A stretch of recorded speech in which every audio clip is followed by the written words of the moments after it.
If it is not enough, you press the NGB button, you will get the full power, 641 horsepower. Hi guys, welcome back to my channel.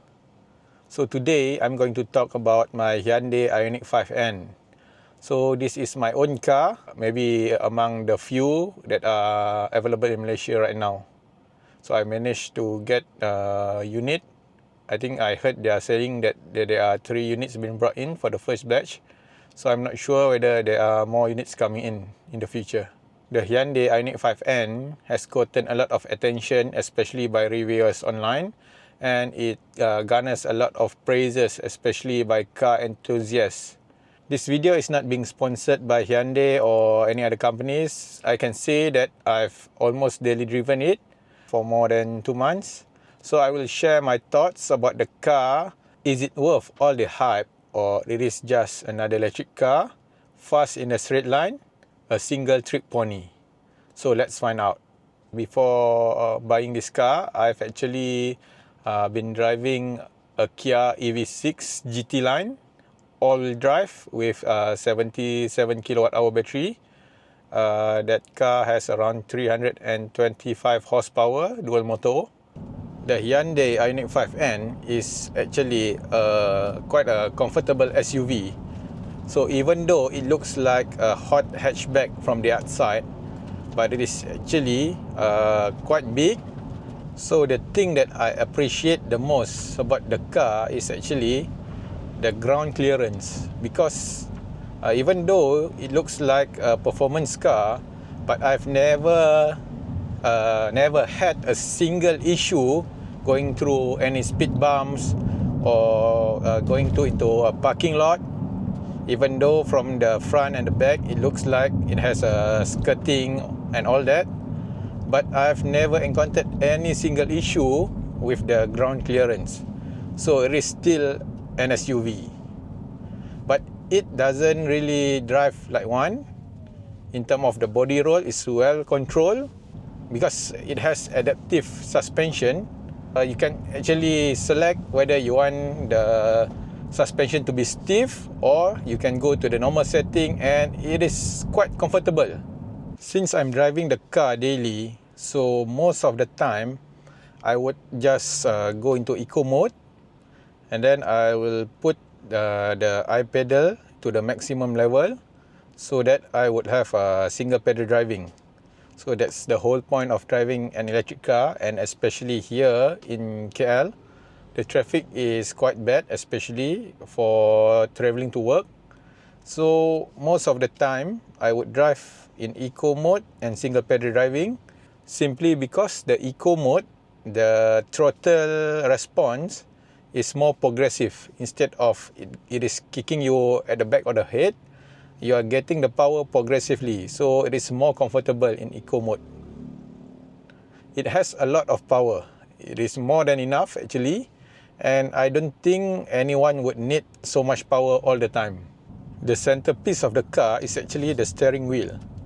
So it has a lot of buttons. I think a lot of people asking why I'm not getting a Model 3 Performance. But yeah, I'm not the kind of guy that likes the minimalistic approach from Tesla. I rather have my physical buttons. And if you look at the steering wheel, there's a blue button on the left, there's a red or orange button on the right, and then there's these 2 end buttons at the bottom here. So this can be overwhelming to most people for the first time, but actually it makes a lot of sense to have all these buttons. The red button, the wordings here is NGB, which means N Grin Boost. Quite a fancy name actually. So what it does is actually we can consider this some sort like a electronic NOS button. So it gives you the full power because the car has 641 horsepower. So if you are in a sport mode, you will get around 600 horsepower. But if you press the NGB button, you will get an additional 40 horsepower. That doesn't sound much, especially if you're already getting 600 horsepower from the car. But actually, this button makes a lot of sense because I'm driving the car daily and most of the time I'm using eco mode. But if I step on it on eco mode, the power is not really there.